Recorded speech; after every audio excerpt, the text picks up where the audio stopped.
जब सुने के होई भोजपुरी गाना, बस बजे के चाही गाना।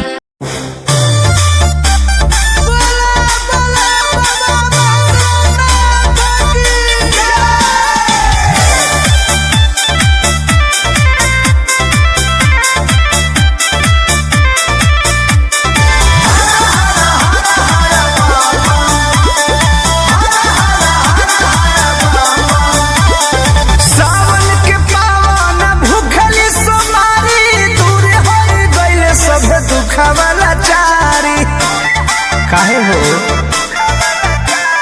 सावन के पावन भूखली सोमारी दूरी हो गइल सब दुखवा लाचारी। जब से शिव जी के आगानी हुरे लगली रे पगली अपने उड़े लगली रे पगली अपने उड़े लगली।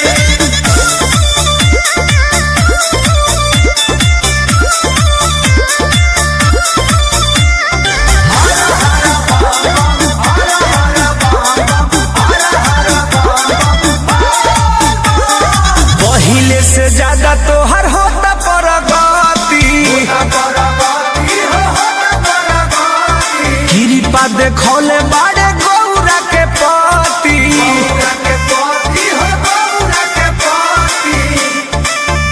हाँ पहिले से ज्यादा तोहर होता परगति कृपा देखौले बाड़े गौरा के पति। रेल होके बेल पाता तुरे लगली रे पगली अपने उड़े लगली रे पगली अपने उड़े लगली।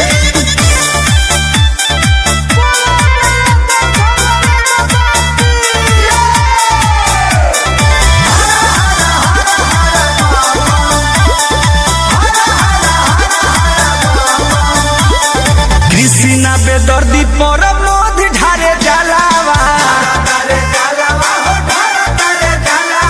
पंकज के भोला बाबा कब दिहे फलावा।